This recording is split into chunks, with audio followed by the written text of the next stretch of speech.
రే అన్నయ్య, నాకు higher studies కి వైజాగ్ లో సీట్ వచ్చిందిరా. రే అమ్మతో నువ్వు మాట్లాడరా, నాకు చదువుకోవాలని ఉంది. హే నా వల్ల కాదు, నేను మాట్లాడలేను. అయినా ఆడపిల్లవి నీకు పెద్ద పెద్ద చదువులు ఎందుకే, వెళ్ళు. రే అన్నయ్య, నా దగ్గర ఒక బిజినెస్ ఐడియా ఉంది, అదైనా చేసుకుంటారా? హే అదంతా రిస్క్ తో కూడుకున్న పనులు, నువ్వు చేయలేవు. అయినా ఆడపిల్లవి నీకు బిజినెస్ ఎందుకు, వెళ్ళు. చెల్లి, నాకు కొన్ని గోల్స్ ఉన్నాయరా, అవి ఎప్పుడు రీచ్ అవుతానేమో తెలీదు. అవునా? అవును, నీకేం గోల్స్ లేవా? నాకేం గోల్స్ ఉంటాయిరా, పొద్దున్న లేస్తే చెత్త తోయడం, అంట్లు కడగడం, వంట చేయడం, బట్టలు ఉతకడం, ఇవే నా గోల్స్. ఇంకేముంటాయి? ఏంటి అలా మాట్లాడుతున్నావు? మరి మీకున్నంత ఫ్రీడమ్ మాకు లేదు కదరా.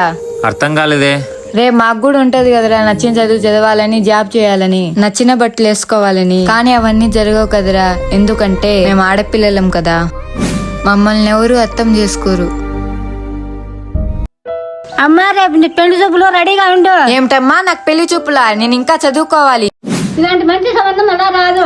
అయినా సరే నాకు ఇష్టం లేదు, నేను ఇంకా చదువుకోవాలి. ఏంటో నోరు లేస్తుంది, ఆడపిల్లలాగా ఉండు. అమ్మా, తనకి ఇష్టం లేదని చెప్తాను కదా, ఎందుకు ఫోర్స్ చేస్తున్నావు? అలా కాదురా, మంచి సంబంధం అని. తనకి ఇష్టం లేని పెళ్లి చేసి తను బాధపడుతుంటే మనం చూసి సంతోషిస్తామా? తను చదువుకోవాలంటుంది కదా, తను ఎంతవరకు చదివితే అంతవరకు చదివిద్దాం. తను సంతోషంగా ఉంటే చాలు. ప్రతి చెల్లికి ఇలా సపోర్ట్ చేసే అన్నే ఉంటే తను చాలా అదృష్టవంతురాలు. మీకు ఇలా సపోర్ట్ చేసే అన్నయ్య ఉంటే కామెంట్ చేయండి.